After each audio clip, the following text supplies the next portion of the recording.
नमस्कार मित्रों। दस देश में आप लोगों का स्वागत है। यहाँ पर करते हैं हम लोग देश में हो रही राजनीति पर चर्चा। और आज हमारा विषय है बजट। दोस्तों, कल होगा बजट पेश। ऐसे में देश को सरकार से उम्मीद रखनी चाहिए कि नहीं रखनी चाहिए। देश के आर्थिक स्थिति की हालात सबको पता है। मध्यम वर्ग जिस तरीके से टैक्स से परेशान चल रहा है, उसकी सेविंग्स लगातार घटती जा रही है, इसकी भी चिंता खाई जा रही है। ऊपर से अक्टूबर महीने से लगातार शेयर मार्केट की गिरावट निवेशकों के अंदर घबराहट पैदा कर चुकी है। और जो ग्रोथ रेट है उसमें कोविड के बाद सबसे खराब स्थिति हमको देखने को मिल रही है। यह साफ दर्शा रहा है कि कैपिटल एक्सपेंडिचर कम होता जा रहा है। और अगर सेविंग्स जो मध्यम वर्ग की घट रही है ड्यू टू टैक्स, उस वजह से डिमांड भी कम होती जाएगी। और डिमांड कम होने का मतलब है देश की इकोनॉमी का स्लो डाउन होना। ऐसे में आज के वीडियो में चर्चा करेंगे कि वर्तमान आर्थिक स्थिति में मध्यम वर्ग कहां कहां राहत चाह रहा है, और जनता क्या उम्मीद कर रही है अपनी सरकार से कि 2025-26 में उसके लिए कुछ उम्मीद बची है कि नहीं बची है। नमस्कार दोस्तों, मैं हूं सुधांशु और आप देख रहे हैं दस देश।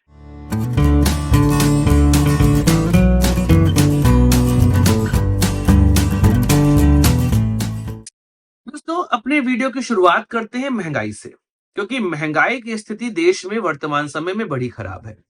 अगर देश में हम महंगाई नापते हैं तो दो तरीके होते हैं। एक होता है होलसेल इन्फ्लेशन रेट और एक होता है रिटेल इन्फ्लेशन रेट। लेकिन नॉर्मली हम होलसेल पे बात कम करते हैं, क्योंकि जनता रिटेल रेट पर बहुत निर्भर रहती है और होलसेल से रिटेल में आने के बीच में बिचौलिए दाम इतना अधिक बढ़ा देते हैं, जिस वजह से रिटेल में होने वाली महंगाई आपको दिखाई देगी। यह अलग बात है कि सरकार अभी कह रही है कि रिटेल रेट में महंगाई घटी है, वह 5.5% पे आकर रुकी दिसंबर महीने की बात करें। और फूड इन्फ्लेशन में भी ठीक ठाक कमी देखने को मिली है। इसको लेकर अभी क्लेम किया जा सकता है कि आलू, टमाटर और प्याज के दाम घटे हैं और अमूल ने अभी दूध का दाम भी 1 रुपए घटाया है। लेकिन 2023 से और 2024 का पूरा हम साल देखें तो देश में महंगाई की स्थिति बड़ी विकराल थी।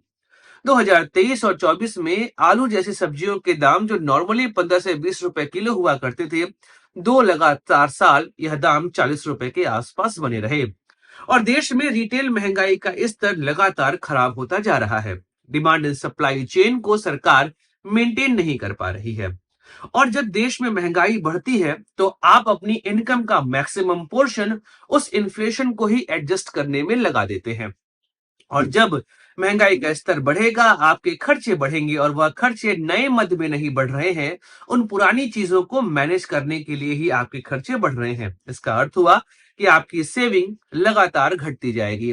और जब आपकी सेविंग घटेगी तो आपका इन्वेस्टमेंट भी घटेगा और देश के आर्थिक हालात लगातार खराब होते जाएंगे। वह हमको यहाँ दिखाई भी दे रहा है, क्योंकि मध्यम वर्ग और आम जनता महंगाई की त्रासदी से इस समय परेशान चल रही है। और इस वजह से देश में इन्वेस्टमेंट नई जगहों पे नहीं हो रहा है। यह एक कारण है कि आर्थिक स्थिति इस समय पूरे देश की खराब चल रही है। और सरकार से उम्मीद की जा रही है कि वह कुछ ऐसी रियायतें दे जिससे आम आदमी अपने खर्चे को नियंत्रित कर सके और नए जगहों पे इन्वेस्टमेंट कर सके। क्योंकि नई जगहों पे इन्वेस्टमेंट नहीं होगा तो फिर देश की स्थिति को हम संभाल नहीं सकते हैं। दोस्तों, महंगाई के बाद चलते हैं, क्योंकि आपके खर्चे यहाँ पर बढ़ रहे हैं, इन्वेस्टमेंट कम हो रहा है, तो आते हैं सेकंड एस्पेक्ट, वो है वेतन। दोस्तों, अगर 2024 में हम देखें तो कुछ स्टेटमेंट्स बड़े फेमस रहे। किसी ने कहा कि 90 घंटे काम करिए, तो किसी ने कहा आप 70 घंटे काम करिए एक हफ्ते में। लेकिन जब बात आती है वेतन की, तो महंगाई के साथ वेतन के इन्फ्लेशन को एडजस्ट नहीं किया जाता है। अगर देश में महंगाई का स्तर 6% के आसपास है, तो वहीं पर हम देखते हैं उस हिसाब से आपकी सैलरी नहीं बढ़ रही है। और तनख्वाह में लगातार कटौती होने की वजह से भी आप अपने खर्चे नियंत्रित नहीं कर पा रहे हैं, क्योंकि महंगाई तो बढ़ते जा रही है पर आपका वेतन उस तरीके से नहीं बढ़ रहा है।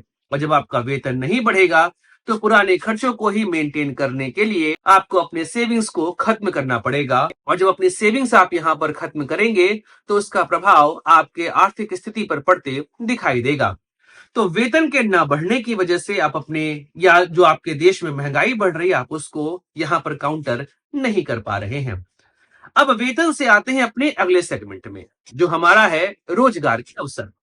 रोजगार के अवसर को समझने से पहले हमको दो चीजें समझनी पड़ेंगी कि देश में रोजगार आखिर उपलब्ध कहाँ है। किसी भी कंट्री में रोजगार के दो तरीके होते हैं, एक कहते हैं जिसे ऑर्गेनाइज सेक्टर संगठित क्षेत्र, और ये जिसे कहते हैं असंगठित क्षेत्र या अनऑर्गेनाइज सेक्टर। जो जो नॉर्मली सरकार के बनाए नियम कानूनों को मानता है, जिसके यहाँ पेड लीव का कॉन्सेप्ट होता है, इसे हम कहते हैं ऑर्गेनाइज सेक्टर। जैसे कि आप इस देश में जो आईटी कंपनीज हैं उनके यहाँ काम कर रहे हैं, सरकारी तंत्र में काम कर रहे हैं, यह सब आता है आपको ऑर्गेनाइज सेक्टर में। इसमें ऑर्गेनाइज सेक्टर की हालत तो ठीक ठाक चल रही है, और यही लोग हैं जो आपको देश में टैक्स पे करते दिखाई देंगे, लेकिन इनकी संख्या 10% के आसपास है। लेकिन जब हम बात करते हैं देश में अधिकतर लोग जो है वह काम करते हैं अनऑर्गेनाइज सेक्टर पे, जहां पर गवर्नमेंट के रूल्स एंड रेगुलेशन इंप्लीमेंट ही नहीं हो पाते। जैसे कि रेडी पटली पे काम करने वाले लोग, या किसी के घर में जाके जो हाउस होल्ड का काम करते हैं वो लोग हो गए, कृषि हो गया, यह सब इसके अंतर्गत आते हैं। देश की लगभग 90% आबादी काम करती है असंगठित क्षेत्र में, और इसमें भी अगर हम देखें तो इसका लगभग 90% होता है, इसमें काम करते हैं SC, ST और OBC के लोग। और वर्तमान समय में जो असंगठित क्षेत्र है, इसकी जो महीने की आय है वह 10,000 रुपए से भी कम की है। तब आप समझ सकते हैं कि साल में लगभग 1,20,000 के आसपास यह पैसा कमा पाते हैं, या इससे कम कमा पाते हैं असंगठित क्षेत्र के लोग। और यहां पर सरकार का काम बिल्कुल भी ठीक नहीं है। सरकार ने बहुत ढोल लगाड़े के साथ मुद्रा लोन जैसी स्कीमें लॉन्च की थी, पर वह उसमें जिस तरीके से लोन दिए जा रहे हैं, सरकार वहां पे बजट एलोकेट कर रही है, वह साफ दर्शा रहा है कि सरकार की प्राथमिकता असंगठित क्षेत्र को सही तरीके से ठीक करने की यहाँ पर नहीं है। और असंगठित क्षेत्र को अगर हम यहाँ पर ठीक नहीं करेंगे तो देश की आर्थिक स्थिति को आप सुधार नहीं सकते हैं। तो रोजगार के अवसर यहाँ पे सही तरीके से इंप्लीमेंट नहीं हो रहे हैं। MSME मतलब माइक्रो स्मॉल मीडियम इंटरप्राइजेस, इसको लेकर सरकार ने अलग मंत्रालय जरूर बनाया, पर यह मंत्रालय अपने कार्य करने में अक्षम साबित हो रहा है। देश में अभी भी असंगठित क्षेत्रों के लिए सरकार सही तरीके से काम नहीं कर रही है। इस बजट में उम्मीद की जा रही है कि असंगठित क्षेत्रों के लिए सरकार सही तरीके से यहाँ पर अपनी योजनाओं को इंप्लीमेंट करे। केवल बजट में योजनाओं की घोषणा करने से ही आप समस्या से यहाँ पर नहीं बच सकते हैं। आपको उन योजनाओं को धरातल पे उतारना पड़ेगा, अन्यथा देश में असंगठित क्षेत्रों की जो यहाँ पर संख्या है, जो उनकी स्थिति है, वह आपको लगातार खराब होते दिखाई देगी। अब अगली बात करते हैं, वह है अर्थव्यवस्था का स्लो डाउन होना। क्योंकि जो हमारे पास रिपोर्ट आई उसके अनुसार यह कहा जा रहा है कि जो ग्रोथ रेट हमको दिखाई दे रही है वह 6.4% है। अगर हम कोविड के बाद से देखें, जहां पर सरकार ने अपनी पीठ थपथपाई थी कि हम तो वी शेप ग्रोथ में चलने वाले हैं, मतलब कोविड की वजह से डाउन ऐसे हुआ और फिर अप ऐसे हुआ, उसमें अचानक से आपको स्टैग्नेशन देखने को मिल रहा है। देश की आर्थिक स्थिति ऐसी हो गई कि जहां पर ग्रोथ रेट 6.4%, यह साफ दर्शा रहा है कि कैपिटल एक्सपेंडिचर में सरकार इस समय खर्च नहीं कर रही है। किसी भी सरकार में दो तरीके के खर्चे होते हैं, एक होता है कैपिटल एक्सपेंडिचर और एक होता है रेवेन्यू एक्सपेंडिचर। ऐसे खर्चे जो रिकरिंग होते हैं, जिन्हें हर साल डे टू डे करना होता है, उन्हें हम रेवेन्यू एक्सपेंडिचर में रखते हैं। जैसे सैलरी देना, पेंशन देना, सब्सिडी देना, या इसके अंदर काउंट होता है। अब आप समझिए, जिस तरीके से देश में वर्तमान समय में रेवड़ी कल्चर चल रहा है, सरकारें अपने आप को रिटेन करने के लिए, पॉलिटिकल पार्टियां अपने आप को सरकार में लाने के लिए लगातार ऐसी घोषणाएं कर रही हैं जो कि रेवड़ी कल्चर से जुड़ी हुई हैं।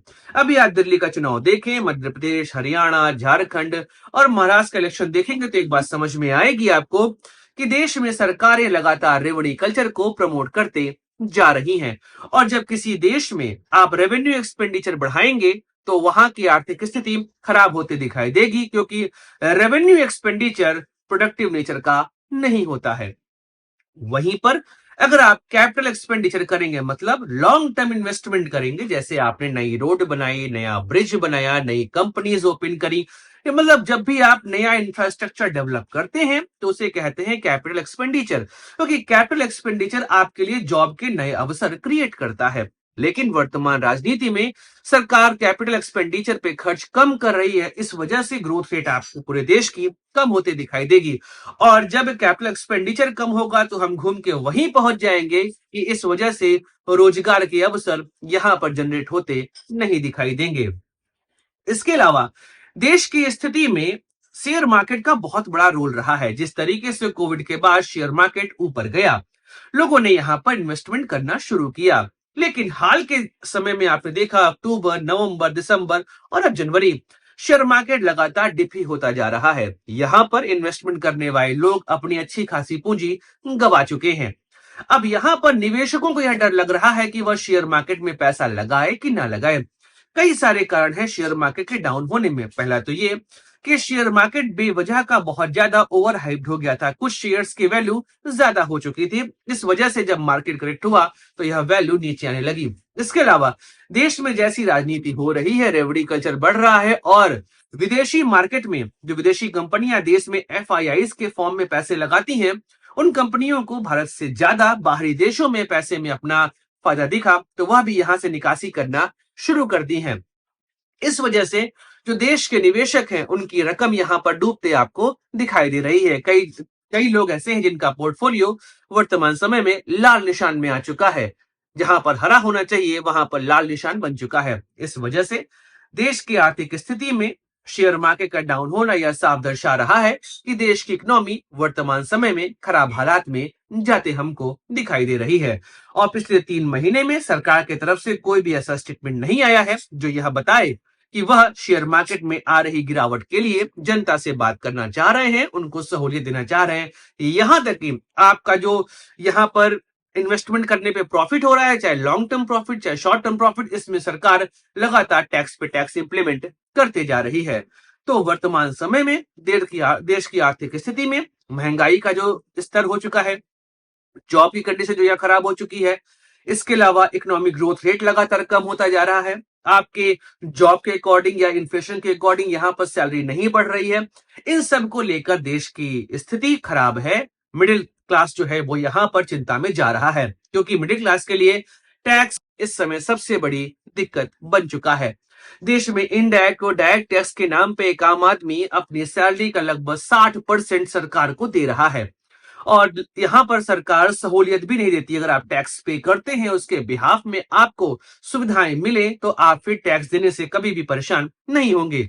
लेकिन आपकी 60% सैलरी सरकार आपसे छीन ले रही है और उसके बाद भी सुविधाओं के नाम पे आपको केवल लोटा थमा दिया जा रहा है। यह साफ दर्शा रहा है कि देश में टैक्स के बाद जो टैक्स पेयर्स हैं, उनके लिए कोई नहीं सोच रहा है।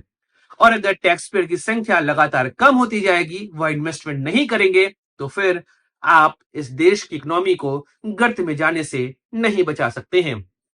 बाकी कल बजट पेश होगा, देखते हैं सरकार यहां पर क्या कुछ नया करती है।